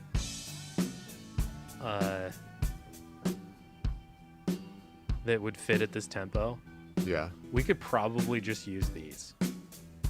That's an interesting thought. We've never There's done that before. there's a lot of bleed. Yeah, there is. A lot. There's a lot of bleed, but we could mix it in a way where, okay, if we have that, there's a lot of bleed in the vocals too anyway, so. This is the vocal mic? Yeah. I don't know why you treat me so bad. So there'll be Man, bleed. Think of They all the really things that just we played this shit in the could room, have huh? had. Love is Majorly. an ocean that I can't forget. My sweet voice. 16. Let's check out some of these other tracks. Tina. Tina.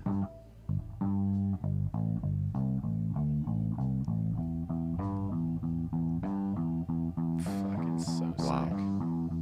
What a mean sounding bass that is. It's probably like a Rickenbacker through something. Yeah. Yeah. So I'm going to say, obviously, we need the vocals. I honestly kind of want to make a remix based around these drums. I think that would be okay. fucking sweet.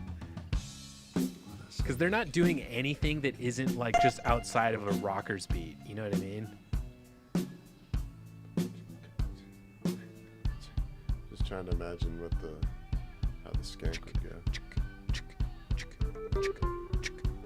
Just super straightforward. Nothing crazy. Oh shit, I'm not in sync with you though. Yeah. Let's check out the Our bodies aren't in sync. Let's check out this guitar too. That's staying in for sure. That's gonna be one of the other guitars on the track that's staying. Also, because I can't play that. Really? You can play this. I can This probably do sounds. that. This sounds like you playing. Thank you.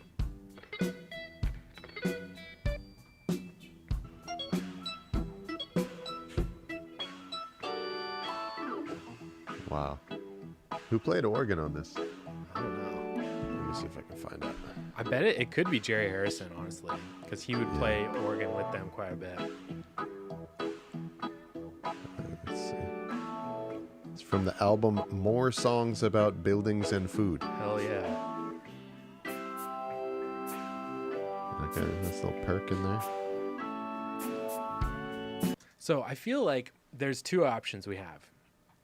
We either use the drums and replace all the other instrumentation ourselves, or we bring in Horseman drums, which would open us to be able to use that organ and guitar. But I feel like we can't do both with the vocal because then we're just using the whole track, and that's not even really a remix. I don't know. That strays too far from the assignment that is Black Market Dub. Yes. J'agree. Yeah. So another thing we should at least explore what are the options that we have as far as drums go. So let's see if I don't think I have anything that's at 97. That's a really weird really weird tempo for any reggae song. So we're gonna listen to stuff that's like kind of in that neighborhood. So Yeah. here's one at 91. Oh boy, got to extract. Let's go to the next one while that extracts. Just got one at 91. Here's another one at 91. I hope that's not the same one. So let's just listen. We'll just do a little preview, listen to the overhead mics and see. Obviously, this will need to be sped up or the track will have to be slowed down.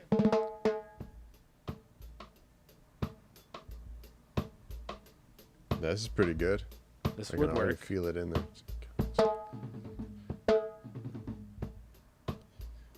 I feel like what you could do as well is slow down the original and speed up. Slow down the original and speed up the drums so they meet in the middle, so neither one sounds too weird, you know?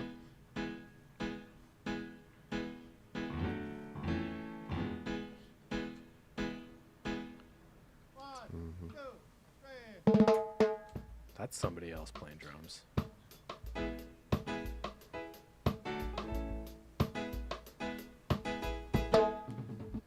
I'm open to trying that. Let's drag these drums in and see. I think you got a winner right out the gate. Which is kind of amazing. First pick. I mean, it may or may not be what you keep, but it fits the pulse. Yeah. And I think the vocal will sit nicely with that groove, I think. Yeah. Okay, so let's drag them in and see if we can line these up at all.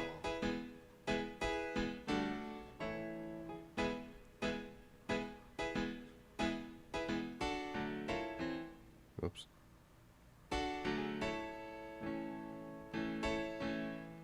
So what I'm going to do now to get these to line up is I'm going to beat map these drums at 97, right? Okay. So these drums are going to be playing at 97 BPM, even though they were recorded at 91 BPM. And then what we're going to do so that the track doesn't sound... So if we do it at 97, the drums are going to sound too fast. If we were to slow the track down to 91, the track's going to sound too slow, right? The elements in the track are going to be stretched too far for it to make sense as a track anymore. So what we're going to do is we're going to once everything's at 97, we're going to split the difference and the track will live at like 94 or 95, something like that. Interesting. Cool. So let's check that out.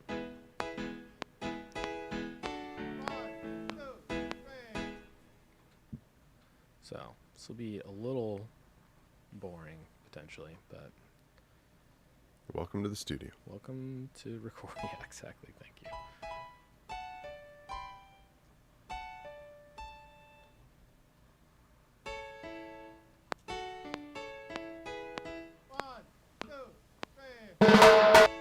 Whoa. Holy shit. What's up, everybody? Let's go Like an agrolite snare. Nice shit.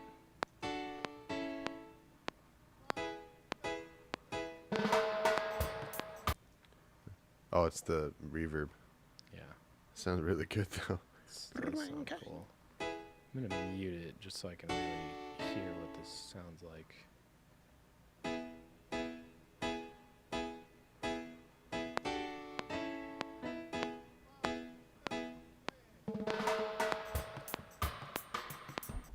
Okay.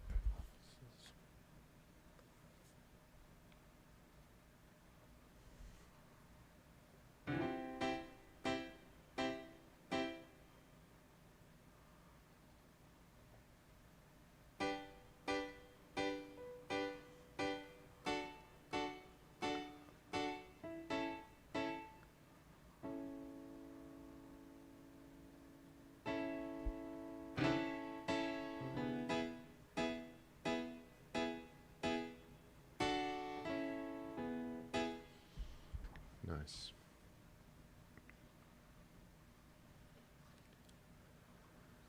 Shmeow, shmeow. What is this Grampian this. That's the reverb. Whoa. The Grampian.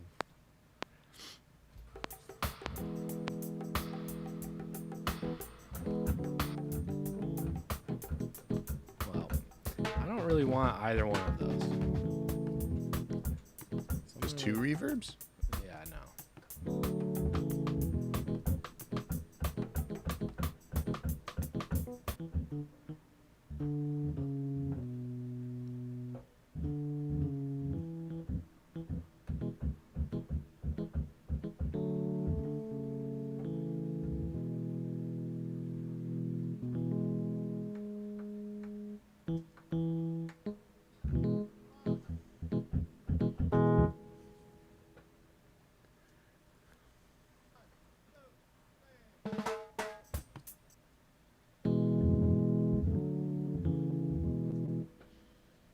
Mm-hmm.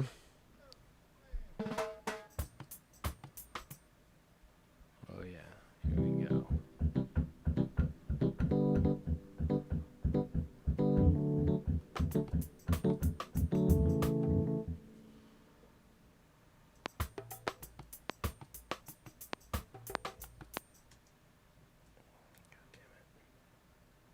God damn.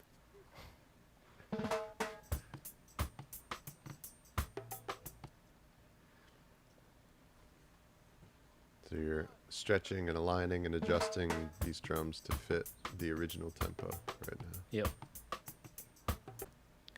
Exactly. I'm figuring out the best way to do it, which I think will be to go by the cross stick. That is like the clearest.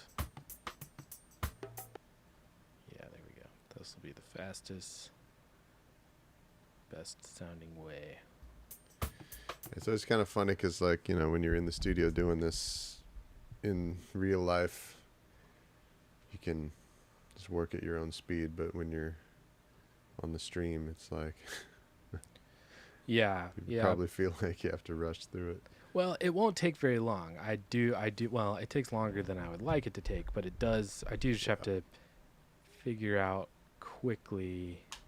Yeah, for stream's sake, you know, what is the best, easiest way to do it? And this really will be the best way, honestly, because the kick drum I'm warping all these tracks, and I'm using one track as the main reference, which is the basically like the one kick overhead mic, because that has kick and snare in it, so I can really like see the beat. However, the kick is pretty quiet, so there's not a whole lot to go on from that, but the snare is really present. You can really see in all these transients here. All these transients are cross stick, like snares, basically. So those are really easy to see, and those are kind of going to be my anchor points to like glue this visual track guide. down. Yeah, exactly. Flying by instruments. Yeah. So let's listen to it a little bit while we're working. So you can hear how fast it is at 97. It's really, it doesn't sound unnatural, really. When you try to slow these down, that's when it really, like a cymbal crash that's been stretched out, sounds very strange. Oh.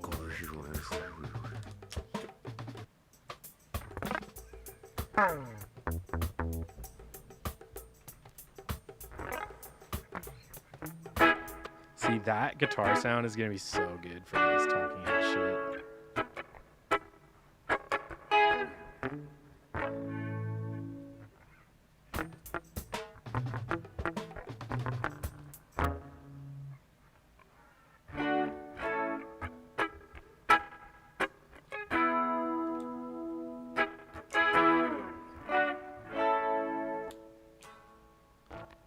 So chat, if you're watching and you have any questions about what I'm doing. Yeah. What the fuck are you doing? And why I chose to do it on the stream.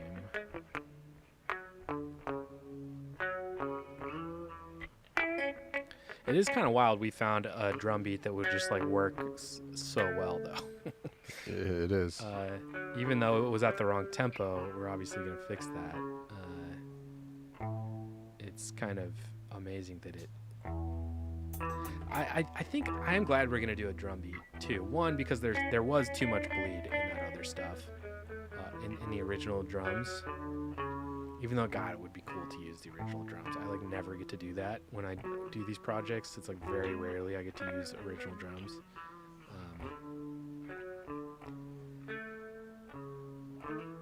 It's cool. It's a new idea. It might work, man. But the bleed seems really significant. It is really significant, and on the like the guitar tracks and the organ tracks, which we can, I think now opens us, doing this, I think will now open us up to being able to keep those and use those in the track if we want to. Okay.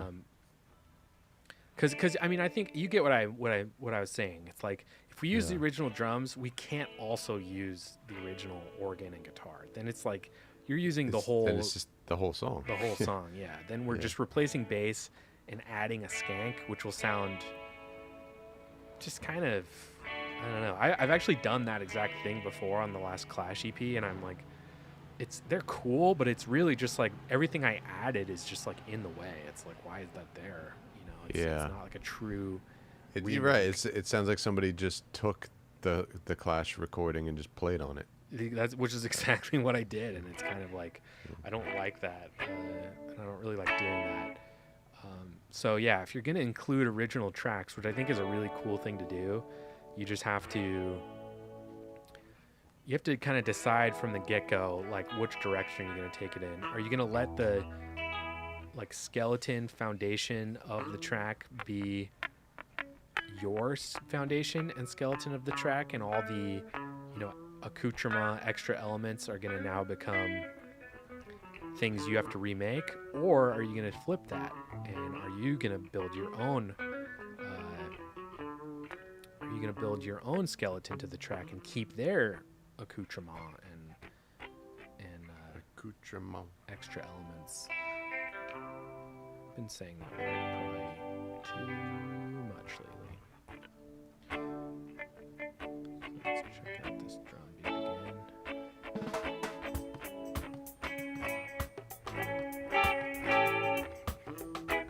So you can hear how fast it sounds. It's like very...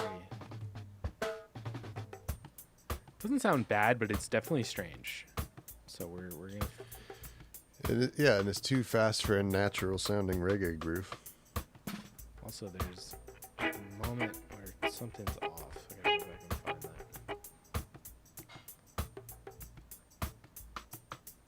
Right here. Nice.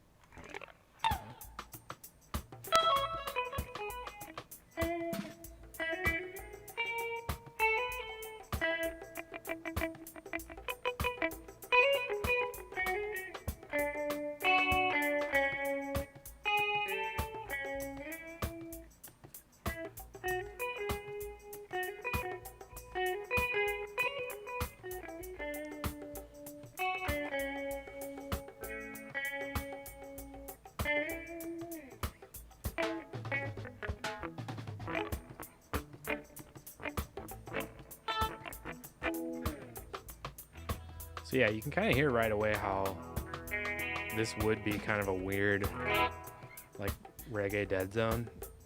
It's kind of not... It's just the skank would be too fast, but not fast enough, like, for, like, ska. I guess it kind of opens it up to, like, rock. Could be ska.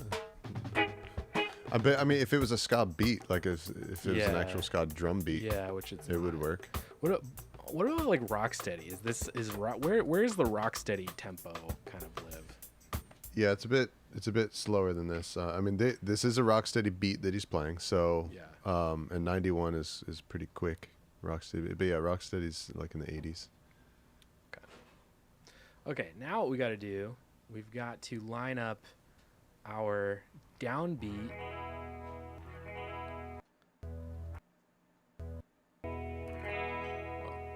Got to line up the downbeat with the Talking Heads downbeat, which I believe they kind of look like they already are dead.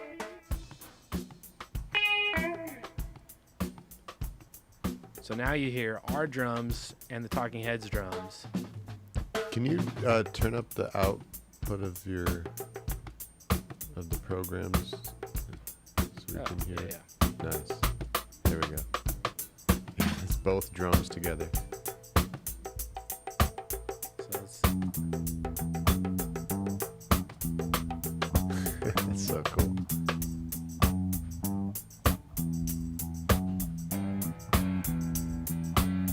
It's amazing.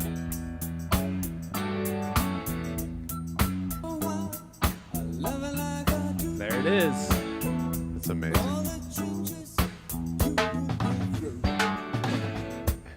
It's so sick.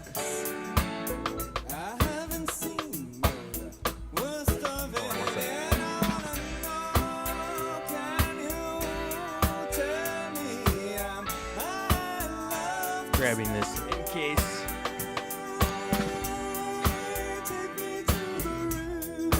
So it actually doesn't sound bad, but I think we drop this tempo down.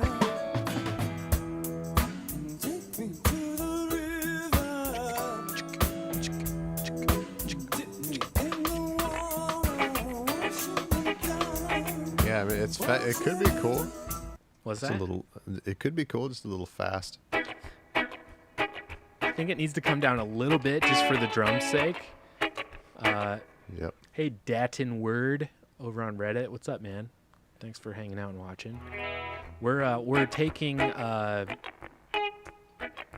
are we doing here?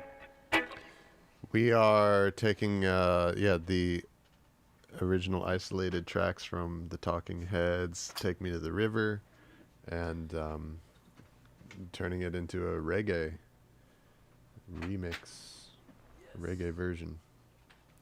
Yes. And we're just experimenting with which elements of the original song we're going to keep and which we're going to replace with new reggae recordings. That's how reggae is recorded. So It's not that bad, actually, man. What, at 97? Yeah, Let's do it but at maybe a little let's do it. slow down would help. Let's try 95. Let's see. Yeah, see how slow the original vocal can get before it sounds bad. Yeah. Like, how slow can you take it?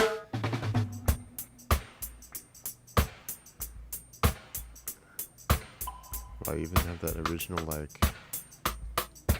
harmonizer or whatever that is. This is so fucking sick, by the way. Sounds I'm really good. so excited for this. Sounds Oh, really man. good.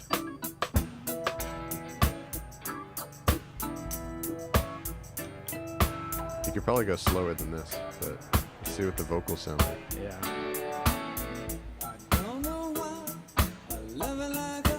See, this to me sounds pretty good because it doesn't sound slowed down. Right, yeah, you would never notice.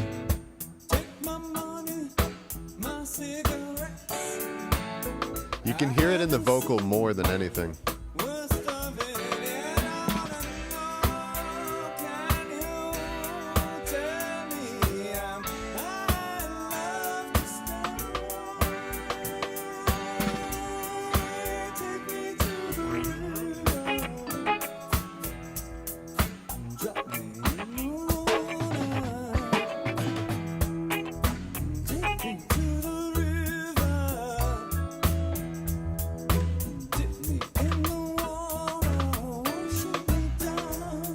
Some of the chords.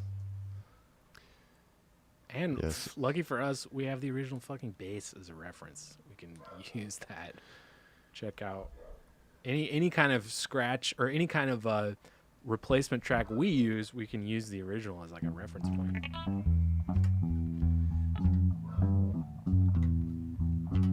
Yeah, Tina Weymouth is too much of a genius to disregard.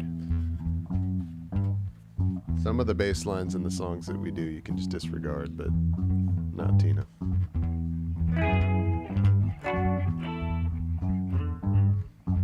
Okay, how do you turn that into a reggae bass line, Brandon? What's she doing?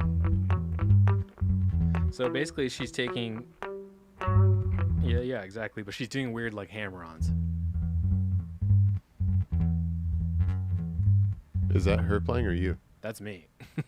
Oh, nice. Wow, greatest compliment of all time. Good job, Tina Bridges. No, her bass is nasty sounding.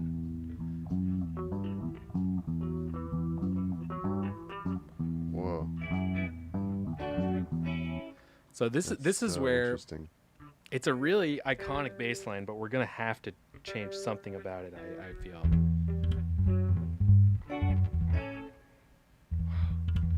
It's an interesting note choice.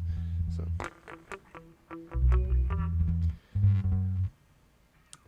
how would you tune it? I don't know. You need to hear the drums. Just play the reggae drums alone.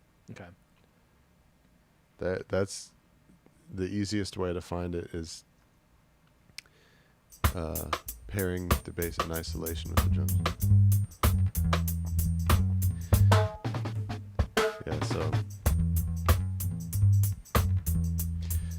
So one of the options for these always is it is just exactly the same bass line. It's just performed in a more Jamaican way.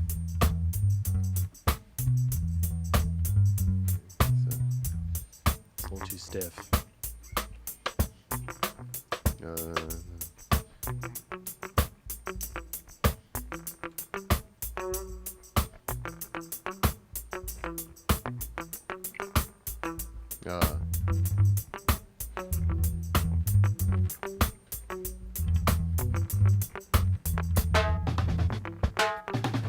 So yeah, that's one that you could do like that. I don't know if the internet is screwing up my timing for you to hear it, but so you do like a little gallop onto the one drop. So you play the part where it comes in is on the one drop. So it's like 1, 2, 3, 4.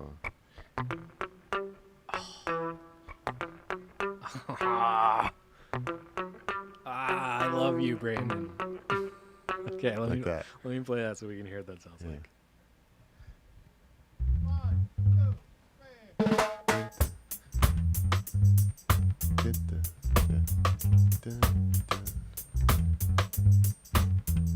Yeah, exactly. Okay, sweet.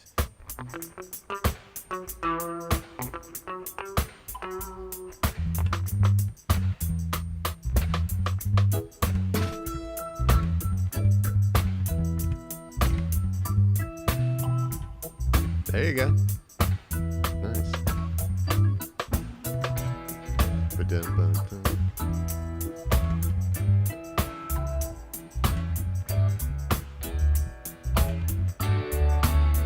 I don't know why I love it like I do. All the changes you put me through. Take my money, my cigarettes. I haven't seen the worst of it yet. I wanna know, can you tell me I love to stay? Take me to the river, drop me in the water. Take me to the river, dip me in the I want to do water. that second part again. Take my money, my cigarettes.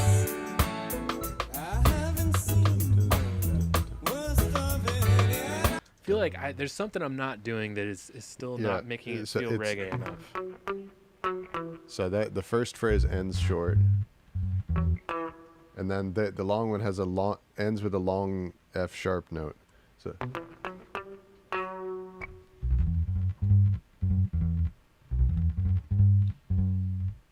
yeah. Dun, dun, ba, ba, ba. That or just Whoa, whoa, what up, my cat? cat's fighting. Not that note. No. And short, long, short G, long F sharp.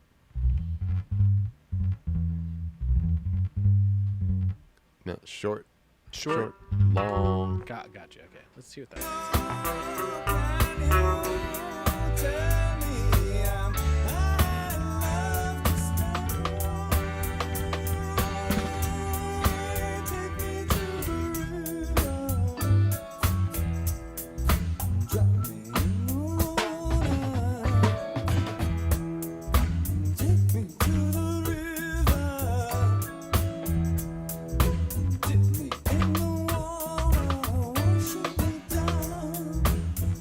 You might need that.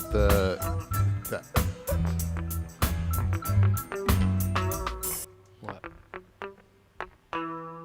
The last note, the E on the first phrase, might need to be long. Maybe. Depends on it does sound the pulse that you perform it with. That Depends. sounds a little closer to the original too. If you hold that E. Yeah, she's going. Yeah, there's no gaps in her, and you can see it visually when you look at the waveform of her bass. Big time, yeah. There's no gaps. I'm gonna take out the organ and hear what this kind of sounds like.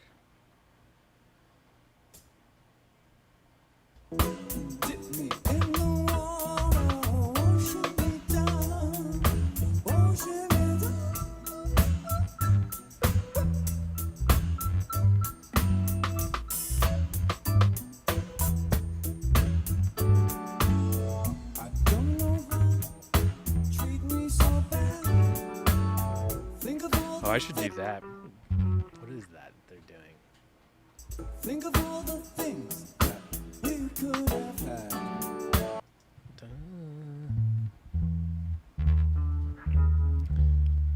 I think it's D, C sharp, I think. Yeah.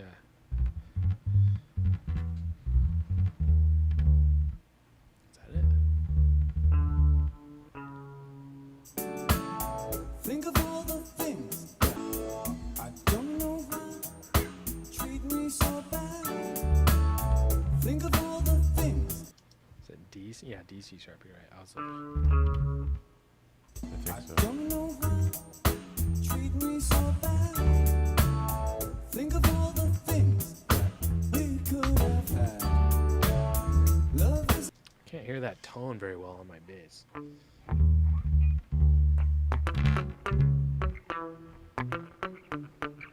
You can like pulsify it, Yeah, make yeah. it 3 short notes. Yeah, that is what it is. think of all the things that we could have had. Love is an ocean. That's pretty cool. I can't forget. My sweet 16, I would never regret. I wanna know, can you I think it gets a bit heavy-handed if the bass follows it every time. Okay. I'm pretty sure Tina does not Well, follow you're that. playing bass on this. I'm definitely not gonna play bass on this. Okay. But since I have the tracks and a bass, I think it would be more yeah. satisfying to listen to right now. But yeah, no, Absolutely. you've got to do the bass on this one because I'm not gonna be able to do it justice. Can you listen to see if Tina follows that? Yeah. I don't think she does. Like just guitar, organ, and bass together. treat me so bad? She doesn't. Yeah, you're right. It's Yeah, pretty so maybe crazy. we don't do that. She's playing. So that little move is D, a D chord to an A chord. What she is playing is the 4th of the D chord. Yeah. Which is normally a note that the bass player would avoid playing Yeah. in a chord, Yeah. but she's playing it, and it's also they're playing an E major chord, Yep. and she's playing a G, Yep. which is the minor third in that major chord. She's doing some grindy notes, some nice little adventurous things there. That was the thing about this era of musicians is like they kind of, I'm pretty sure like Tina Weymouth like learned how to play bass like right before she joined the Talking Heads. Yeah, And could so be. like she's not, yeah, it's like stuff like that just like I doubt really occurred to her. And Yeah. Well, that may also be a thing from the Al Green arrangement. that's true. She may not have come up with it. I don't know the Al Green version well enough to know, but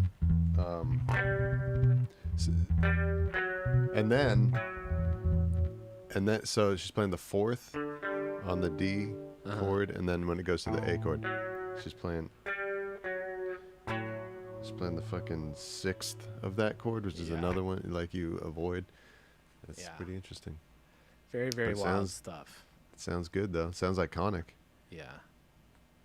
But anyway, the point is she's not she's not following that move and hitting it, nailing. I think it loses its. Right, it is It sounds DNA. too much if the bass is following every time. Yeah, it It does. sounds And- forced. Yeah, and it's not something that our new reggae drums are gonna do.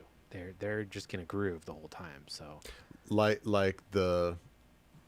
their drums, the original ones, the drum does not crash on that move. It doesn't Right. follow the bam, but it's just boo, ka, boo, Right. ka. And just the guitar and organ are hitting that figure by themselves. okay, I'm remembering the bass line we worked out.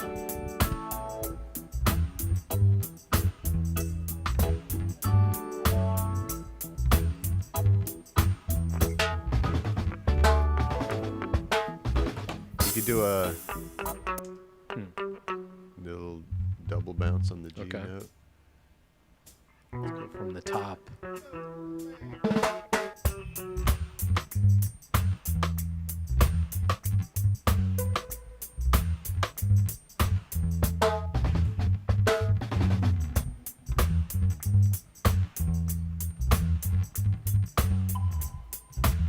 That fucking reverb they have on the organ is so sick. This track sounds so good. Little bass slide. Nice.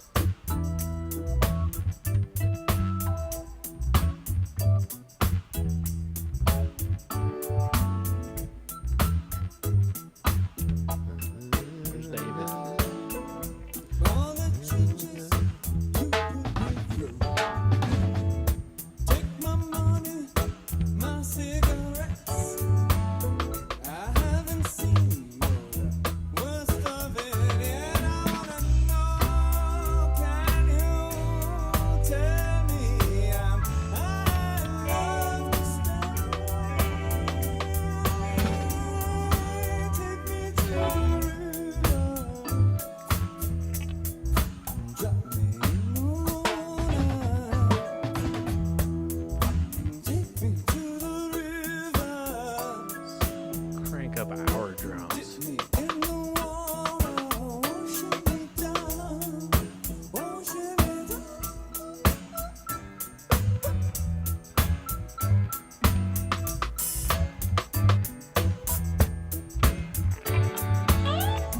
Don't know why treat me so bad. Think of all the things we could have had. Love is an ocean. Pretty fucking sweet. For the stream's sake, I want to go ahead and consolidate all these drums. I'm worried we might start lagging out or something.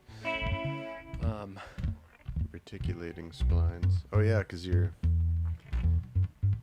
time correcting a million tracks, which has crashed the stream in the past. Yeah, which it very well could have just done. We'll see. Chat, how's the stream look? Does it look choppy as fuck? It definitely does to me, but I don't know what it looks like to you guys. It probably Tell is, us. unfortunately, but Tell us.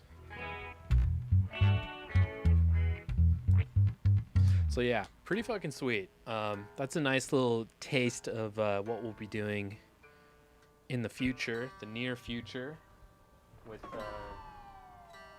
Talking Heads. I'm excited. I mean, even just this one track alone is going to Yeah. make the EP worth it. Yeah. I mean, this is one of their best songs. So yeah, it's super, super exciting to get our hands on this stuff. Yeah, I mean, if there's a way we could do Road to Nowhere, I would fucking love it. So I'm definitely gonna send you that stuff to try and see if that's something we could do together, or if you could. Sidewalk Andy says just now, yes, the stream's starting to poop out. So maybe we end the show a little bit early today, since I probably successfully ruined the stream quality. Okay. But you know what? We fucking love you guys. We think you guys are great. Yeah, you guys are the best. You guys are the best. Brandon, any closing thoughts while the stream spits and sputters and dies? Slowly dies. No, just yeah, love you guys, the whole family, the whole Black Market fam, Black Market community. Yeah. Black Market Live folks. No, you guys are great. Awesome. Well, if you guys it's want been to help the stream get better and not suck, go ahead and go over to our Patreon, which is basically turned into our computer money fund. Yes, yeah, we promise to use the money that you contribute, the money that Andy tipped us today as well, to go directly to improving the stream and our technical capabilities. Absolutely. That we have to produce the show. Yep. And our music at large. Yeah. For y'all. So yeah, head over to Patreon, patreon.com/blackmarketdub. The link is right above my head here.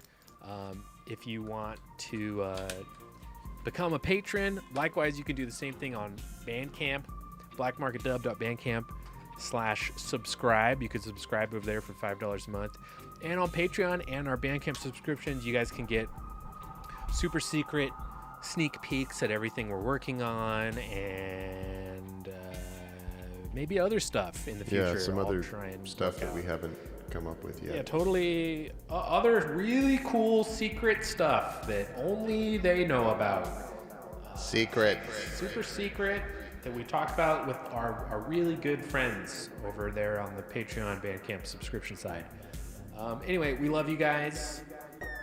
Thanks to everybody for watching on Reddit. You guys are awesome. Hope you guys enjoyed the show. Yeah, thank you, Reddit. Thank you to everybody YouTube, on Twitch, YouTube, Bandcamp. Twitch, fuckface.com. Woo! Thanks, everybody. All right. Peace out, y'all. Bye. Goodbye. Wait, whoops. Now, goodbye.